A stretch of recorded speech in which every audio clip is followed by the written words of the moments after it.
Nú komið að rauða þræðinum með Ásmundi Magnússyni lækni. Með bókina Blóðsáttmálinn eftir Sten Nilsson kennara til hliðsjónar gerir Ásmundur leit að rauða þræði Biblíunnar.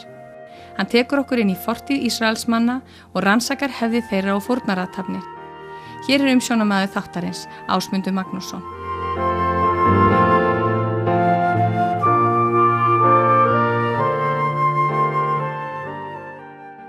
Komiði sæl. Í síðasta lestri þá byrjuðum við að fjalla sáttmálann sem Guð gerði við Abraham.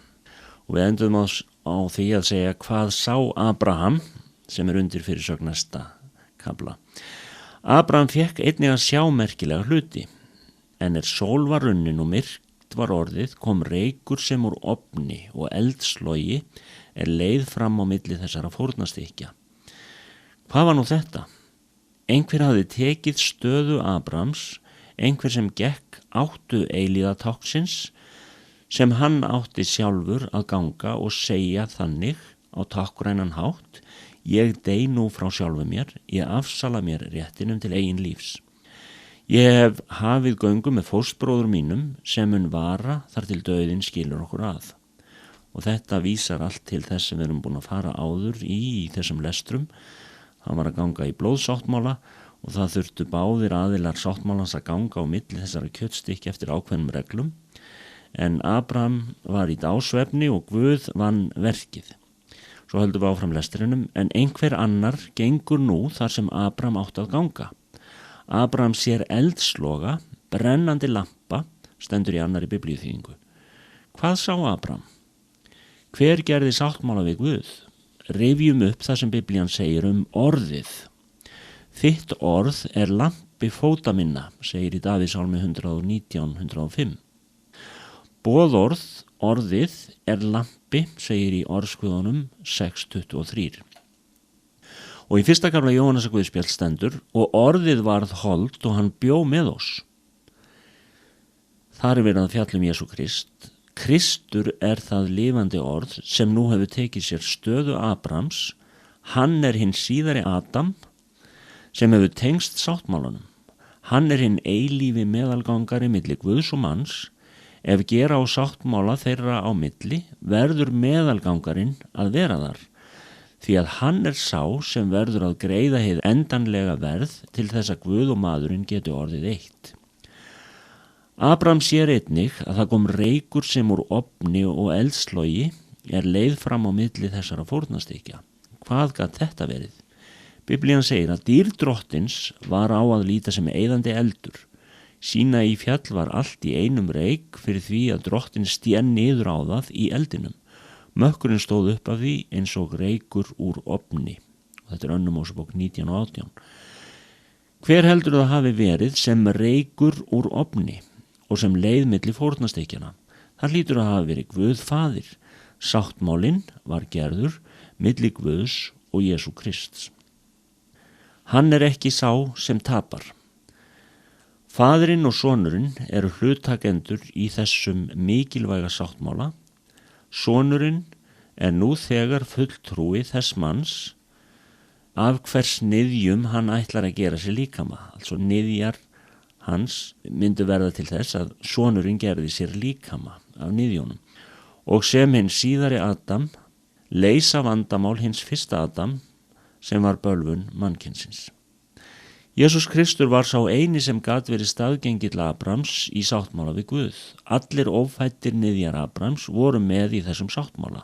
Löngu seinna heyrðu prestar þessa fólks Jesú segja: Abraham, faðir yðar, vænti þess með fögnuði að sjá dag minn, og hann sá hann og gladdist.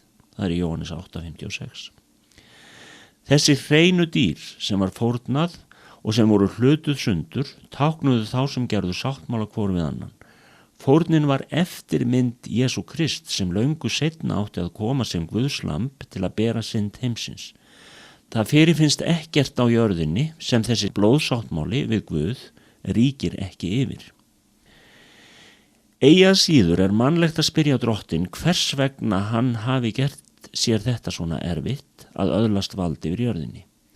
Hann hefði getað sagt við fyrstu syndarana: ef þið viljið hafa þetta svona með djöfulinn, þá þið það. Hvers vegna hélt Guð áfram?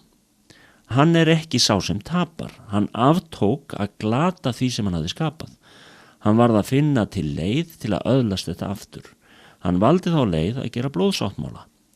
Nú hafði hann fundið Abram, mann sem trúði á Guð.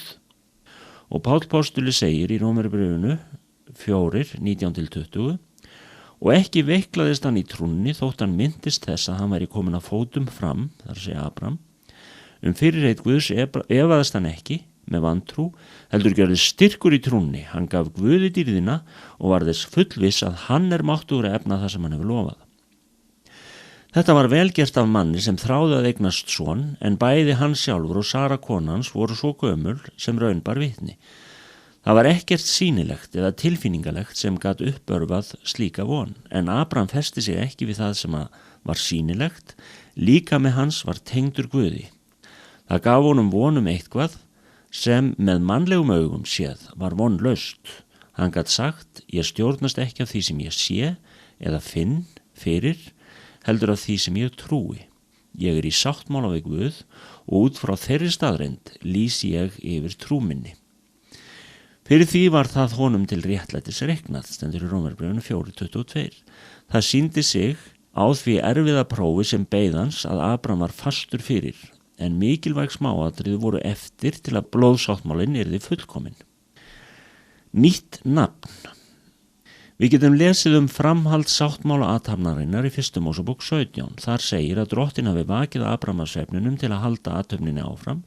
Drottinn segir: ég er almáttugur Guð, ég er El Shaddai, sá sem hefur meira en nóg, Guð allsnægtana. Það er nafn Guðs, El Shaddai. Þess vegna vil ég margfalda þig mikilega, Abram. Þú skalt eigi lengur nefnast Abram, heldur skaltu heita Abraham, því að föður margra þjóða mun ég gjöra þig.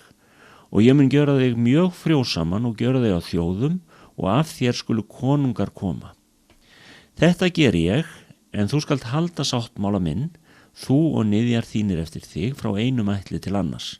Guð átti við að nýja nafnið myndi ábyrgjast hver hann væri í raun og veru, hvernig þá? Þess hefur áður verið getið í þessum lesturum okkar að menn skiptu nafn þegar þeir gerðu blóðsáttmála á þessum tíma til þess að það væri ljóst að menn tilheyrðu hver öðrum. Grísk-kaþólskur guðfræðingur vill meina að á þessum tíma hafi menn borið óþekkt nafn Guðs fram sem Ham. Æð heyrðist varla. Að mati þessa manns var nafn Guðs innifalið í nafni Abrahams, auk þess sem það þýddi faðir margra. Aðrir lærðir menn segja að Hebrear hafi ritað nafn Guðs án sérhljóða, það er að segja J-H-V-H, Jehóva. Ef tveimur síðustu bókstofunum í nafni Jehóva, A-H, er bætt við þá þrjá fyrstu bókstafina í Abram, fæst Abra, altså A-B-R-A-H, og þegar tveim síðustu bókstofunum í Abram hefur verið bætt við, verður til nafnið Abraham. Það skiptir ekki máli hvor þessara manna hefur rétt fyrir sér. Það sem skiptir máli er að nafninu fylgdi guðdómlegt vald og loforð. Guð nefndi sig Guð Abrahams, Ísaks og Jakobs. Þannig kynnt hann sig síðar fyrir Mósi í þyrnirunanum, logandi: ég er Guð föður þíns, Guð Abrahams, Guð Ísaks og Guð Jakobs. 2. Mósebók 3:6. Síðar meir notuðu Ísraelsmenn þetta nafn Guð. Hann var persónulegur Guð þeirra. Hann notaði nafn forfeðra þeirra þegar hann kynnti sig. Hann sagði einnig við Abraham: ég skal vera þinn Guð og þinna niðja eftir þig. Meira förum við ekki yfir í dag, en við höldum áfram með lesturinn í næstu viku. Guð blessi ykkur öll. Ásmundur Magnússon læknir stjórnaði þættinum Rauði þráðurinn. Bókin Blóðsáttmálinn er skrifið af Sten Nilsson kennara við Biblíuskólan Lífets Ord í Svíþjóð. Fylgstu með aftur í næstu viku, en þá tekur Ásmundur upp Rauða þráðinn þar sem frá var horfið.